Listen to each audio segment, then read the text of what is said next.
Hey guys, welcome back to Real Housewives Recaps. Today, we're talking the cut. That's right. We got some cringe moments from this time frame, from this interview, and I can't wait to talk about it.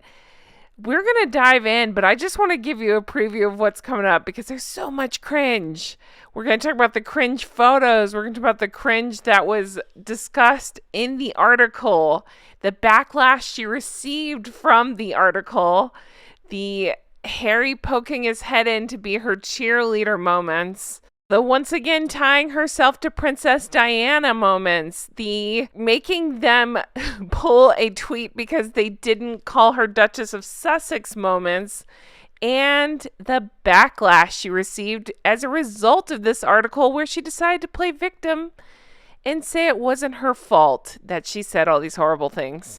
A lot of stuff to get into in this one. So many cringe moments, and I'm here for it. So without further ado, let's dive into The Cut. So The Cut is part of New York Magazine, and for whatever reason, which should speak to their taste level, they decided they needed Meghan on the cover in August of 2022. It was August 29th, 2022 that this article came out. This was the cover, and it just said, Meghan. That's how I read that. Is that how you read that? Meghan. And right off the bat, I noticed something. Do you notice anything? And no, it's not the stupid freckles that she likes to pretend to be proud of, even though they seem to be gone now. It's this. She's cosplaying Diana again. Ugh. Famously the Diana cover, and here's Meghan trying to stand on her own by copying another woman. All right, the title of this article, Meghan of Montecito. Ooh, you know that pissed her off.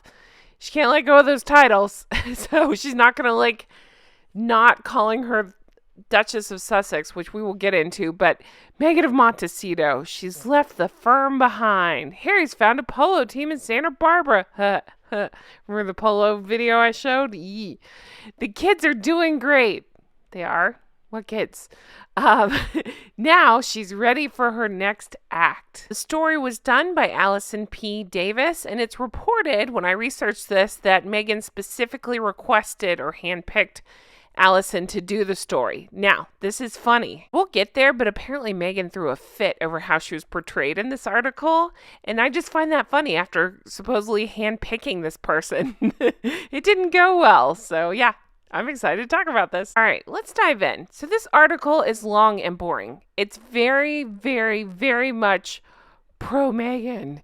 From the writer kissing her ass, to Harry jumping in to kiss her ass, to her kissing her own ass. You'll hear it. Very much a puff piece. Yeah, there's not much there, but Meghan says some dumb stuff in it, so we'll focus on that. But I did want you to see just, again, what a fluffy nonsense article this is, because this is the second paragraph. Meghan, relaxing in a cozy chair, gazes over all that is climate-controlled and high-ceilinged and sun-dappled and perfectly marshmallowy in hers. Blech. An invisible hand has lit a Soho House branded rosewater candle. The founder, Nick Jones, is a friend from long before I met Harry, she says. You know why I'm laughing there. Okay, moving on. And the scent fills the air, mingling with the gentle tones of a flamenco-inflected guitar floating from a speaker. Then, in the lull of conversation, Meghan turns to me, leans forward to ask in a conspiratorial hush, "Do you want to know a secret?" Meghan, silence no more, looks around. I'm sorry, I'm tripping over the silence no more. Looks around, making sure nobody, who would be, is listening in. Then the top secret drop. I'm getting back on Instagram, she says, her eyes alight and devilish. Is that not the most over-the-top cringe thing you've ever heard? Because I'm dying from secondhand embarrassment from that BS. P.S. BS. Have you seen this picture of Meghan? Because I haven't. And what's up with, she's always got a wonky eye, but is this not the most wonky-eyed photo you've seen of her? Because it is for me. But that's exactly why we won't be reading this whole article, because it's nausea-inducing. Seriously. Okay, but there's another part. So Prince Harry is just in and out of this article making his little cameos, and he, of course, has to support his wife and voice his support for his wife. When doing the photos for this, she apparently said, quote, "I'm not a model." And Harry said, "No, you are. Of course you can be a model." And she said, "I'm a mom." And he said, "You could be both." I'm pretending to cry into the mic because that's horrendous. No, he did not say those things. She's doing the voice of Harry saying these things. It's her way of calling herself a model. My God. And the magazine that would print that drivel, well, I have zero respect for them anyway. So I continued reading this article, and I had an epiphany, and I'm probably just pulling this out of my you-know-what, and that's fine. But I did. Do you think this writer actually secretly started to hate Meghan the more she started hanging out with her? The reason I ask is, let me read you this part of the article. Though she's been media trained and then royal media trained and sometimes converses like she has a tiny bachelor producer in her brain directing what she says, at one point in our conversation, instead of answering a question, she will suggest how I might transcribe the noises she's making. Quote, "She's making these guttural sounds," again with the guttural, "and I can't quite articulate what it is she's feeling in the moment because she has no word for it. She's just moaning." At this stage, post-royal, there's no need for her to hold back. She's flinging open the proverbial doors to her life. As any millennial woman whose feminism was forged in the girl boss era would understand, she has taken a hardship and turned it into content. So think about that. I really do feel like she's subtly putting down Meghan, but maybe in a way where Meghan wouldn't understand it. Maybe she's blinking for help. I don't know. All right, I can't read any more of this article because I will be nauseous, but she goes on to bash the royal family pretty good in this one. She does that thing where she's beating the drum again of racism, racism, racism. Oh, but we didn't call him racist, right? She also goes on to bash the British press. They're her and Harry's favorite thing to do, except for when they need them.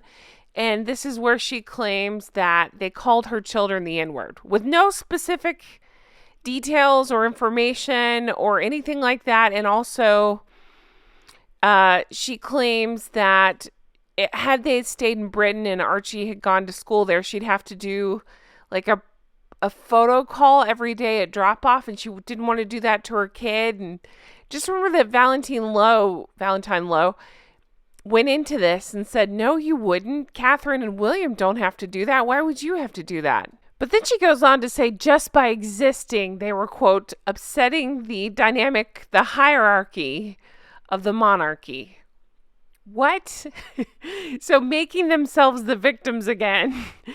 And I don't know where they were going with this, but the interviewer kind of, without saying it, the way I'm interpreting it is Meghan was dancing around trying to call them racist, didn't actually say racist, tried to get the interviewer to say racist.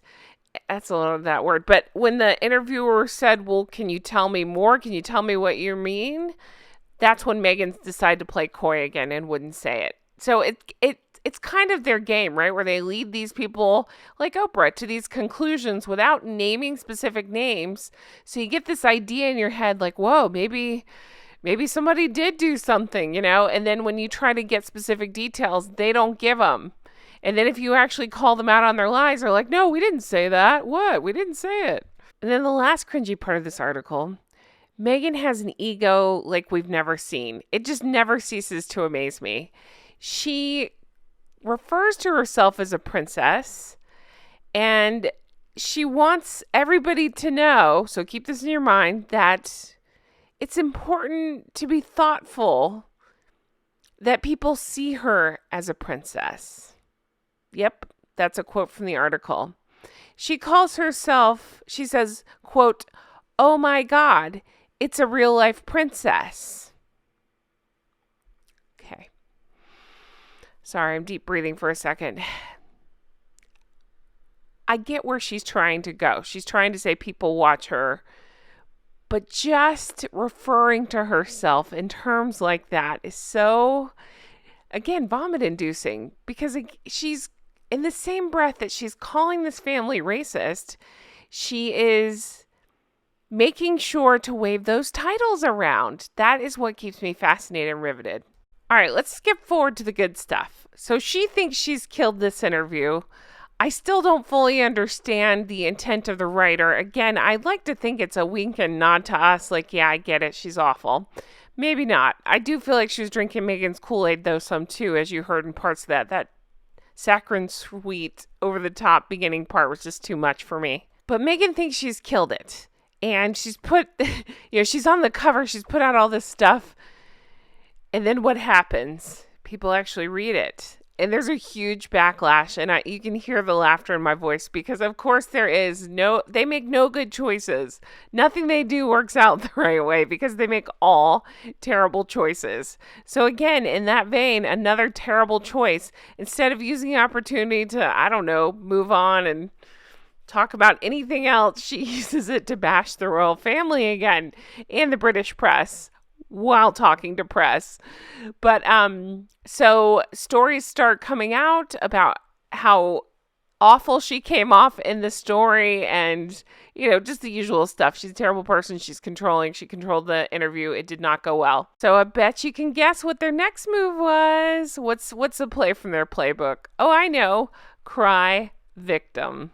That's right. Smeg says that controversial interview in The Cut, claiming she was too trusting. She hits back at it, claiming she was too trusting in that chat where she slated the royal family and suggested she was only meant to discuss projects, not the monarchy. So you guys, this was in Daily Mail, by the way. So you guys, okay, just think about that. This woman that Meghan handpicked to come interview her does the interview, writes up what Meghan says, including the sound effect that Meghan told her to write down. She does it. Everybody reacts because Meghan's awful and they can see it and they can read it and it's in print right there. So the world reacts like, oh, she really is awful. And what's her go-to? It's to blame, anything else. She blames the writer. She says that she was too trusting of the writer. The writer didn't make up shit you said. You said it. She wrote it down. You would have sued her otherwise, right? So from there, she went on to do that stupid Variety magazine interview, which, P.S., we covered on Patreon. Oh, my God. You talk about cringe. We watched a video, and it is cringe. We saw the photo shoot. They even photoshopped her toes. Anyway. All right. Ugh. So in that, she sat down, and when questioned about the backlash over that Cut article, she said that she was just too trusting and that she shouldn't, that the lady was just there to talk about the podcast. So basically she's blaming the author of the article for asking her questions that she answered and then writing about it, as writers do. Oh, but it gets worse. She then says she doesn't want to lose the trusting part of herself. You guys. So once again, she's in a controversy. People see how awful she is, and she plays victim. While playing victim, talking about race. You can't make this shit up. But Maggie Poo gets upset and says that they were just supposed to focus on her podcast. I'm using Harry's whiny voice, but seriously, again, blaming the interviewer for asking her questions, not the fact that her answers got the backlash. Oh yeah, I teased it at the beginning. I did want to talk about this. Internet sleuths found evidence where The Cut had tweeted out, promotional stuff like, hey, check out our article in The Cut with Meghan. Meghan! Anyway, well, somebody made them delete it and retweet it with her title. And I say like that because I can't remember which day I went up, but I just did a video where I talk about, or I show evidence that this happens quite a bit. If her title isn't included, she makes the magazine redo it. So once again, she sure doesn't mind bashing the royal family. She doesn't mind implying that they're racist, basically straight up saying it. But if, heaven forbid, somebody forget to include her title tied back to the royal family, well then, that's a no-no. Just more contradictions, more hypocrisy. I'm fascinated by it. More lies, right? Fascinated by it. Oh my goodness. Anyway, you guys, that's it for me. I've been dying to do a deep dive of this article. I'm glad to break it all down with you and go back over it. It just kind of, I've forgotten about some of this stuff. Just wild to see. If there's something you want to do a deep dive about, please let me know in the comments and we'll take a look. As always, thank you so much for being here.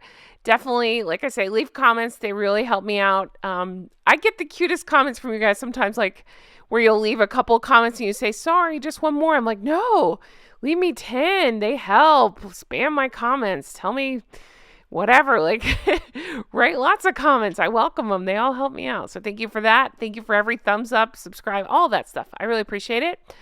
Coming up on coronation, I'm so excited. So as I keep saying, right now I've got a pretty good schedule going, but things will probably change next week as we go into coronation because, it'll be kind of nuts, but we'll figure it out together. I can't wait. As always, thanks for being here. I really appreciate you all. Check out the merch. Got recollections may vary. Make it make sense. That applies here. I also have the look at me. It's so fun. I'm so excited. I just ordered my mug. It should be here soon. I'm very excited about that. And what else? Check out Patreon, patreon.com/Real Housewives Recaps. That's where we do our deep dives. You can see Jay and I break down that Variety magazine interview. Whew.